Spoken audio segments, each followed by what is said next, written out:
আমাদের আসলে এলাকায় তো আসলে এখন বর্তমানে কোনো কাউন্সিলর নাই, কোনো গার্ডিয়ান নাই, কেউ নাই। তা আমরা সবচেয়ে বেশি বলতে এই যে আমাদের পলাগাছ রোডটা, এই রোডটা সবচেয়ে জনবহুল একটা রোড এবং সবচেয়ে গুরুত্বপূর্ণ একটা সড়ক, যেটা থেকে গাজীপুর সদরের সাথে যোগাযোগ ব্যবস্থা পুরো গাছা থানার যত লোক আছে এই রাস্তা দিয়ে কিন্তু গাজীপুর সদরে যাতায়াত হয়। তো এই রাস্তায় সবচেয়ে অবহেলিত। আমাদের ড্রেনেজ ব্যবস্থার কারণে ড্রেন দিয়ে পানি না যায়, রাস্তার উপর দিয়ে পানি যায়। সামান্য একটু বৃষ্টি হইলেই দেখা যায় জলাবদ্ধতার সৃষ্টি হয়ে যায়। এখানে স্কুল কলেজের ছাত্রছাত্রীরা যারা আছে তারা স্কুলে যেতে পারে না। কলকারখানার শ্রমিক যারা আছে তারা পানির কারণে তাদের কর্মস্থলে যেতে পারে না। রিক্সা চলাচল বন্ধ হয়ে যায়। বিভিন্ন যানবাহন দেখা যায় রাস্তায় রাস্তায় জায়গায় জায়গায় নষ্ট হয়ে আটকে আছে, বিকল অবস্থায় পড়ে থাকে, রাস্তায় যানজট সৃষ্টি হয়। এতে আমরা আসলে এই 33 নং ওয়ার্ডবাসী এবং পলাগাছ রোডবাসী সবচেয়ে দুর্ভোগে আছি। খেপ মারুন না, বৃষ্টি রাস্তা ভাঙ্গা, হ্যাঁ গাড়ি উল্টা পড়ে যাবে। সকাল থেকে বয়ে উঠেছি, পারুন না, পানি লেগে আরও পানি হয়ে গেছে রাস্তা, গাড়ি তলায় যা।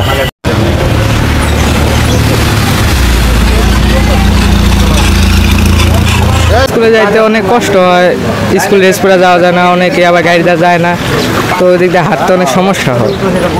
স্কুলে যাইতে এভাবে কাপড় নষ্ট হয়ে জায়গা, স্কুলে জুতা নষ্ট হয়ে জায়গা, যাইতে অনেক সমস্যা হয়। এদিকে রাস্তা দিয়ে এভাবে যাওয়া যায় না ঠিক মতো, অনেকের সমস্যা, অনেকে কোনোখানে যাইতে তাড়াহুড়া থাকে, ওইখানে ঠিক মতো যাইতে পারে না। কয়েক বছর যাবতই এই যে রাস্তাটা যখন করছিল, এই রাস্তা করার সময় ওই ড্রেনটা করছে নিচা, এবং ড্রেনটা যে হাই করার দরকার ছিল ওইটা করে নেই। তারপরে হঠাৎ যদি 10 মিনিট বৃষ্টি হয়, 10 মিনিট বৃষ্টি হইলেই এই রাস্তাটা পুরোটা পানিতে ভরা যায়। পানিতে আরও সমান পানি জমে, এই পানিতে রাস্তাটা ভাঙ্গা নষ্ট হয়ে গেছে।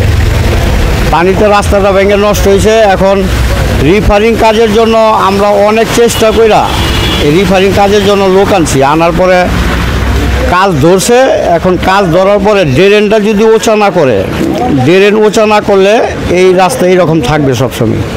আর পানিতে বৃষ্টি হইলে পানি জমে, আর যদি একটু কোনো রকমের ড্রেনটা জাম থাকে তাহলে পানি জমে। আর ড্রেনে পরিষ্কার না, ড্রেনের ভিতরে বালু দিয়া পুরোটা ড্রেন এই ভরপুর আর কি জমজমাট। এই বালুতে ভরা দেখা এই পানিটা ড্রেনের ভিতরে যেতে পারে না, ড্রেনের উপরে পানিটা উঠা যায়, রাস্তাটা ভাঙ্গা যায়। এই পানিটা বৃষ্টি হইলেই পানিটা থাকে। এক শিক্ষা প্রতিষ্ঠান আছে, মাদ্রাসা আছে, স্কুল আছে। আমাদের যে ছাত্রছাত্রীরা, বাচ্চারা স্কুলে যেতে পারতেছে না, মসজিদে যেতে পারতেছে না, এই মাদ্রাসায় যেতে পারতেছে না।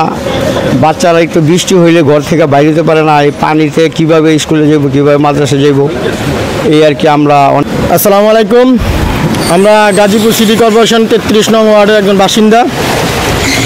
আজ দীর্ঘদিন যাবৎ আমাদের রাস্তার এই বেহাল দশা।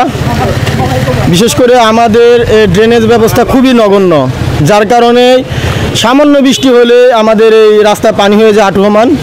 যার কারণে আমরা কেউ স্কুলে ছাত্রছাত্রীরা ঠিকমতো ক্লাস করতে পারে না, গাড়িগুলো চলতে পারে না, অ্যাক্সিডেন্ট হয়, নানান সমস্যার সমাধান পড়ি আমরা।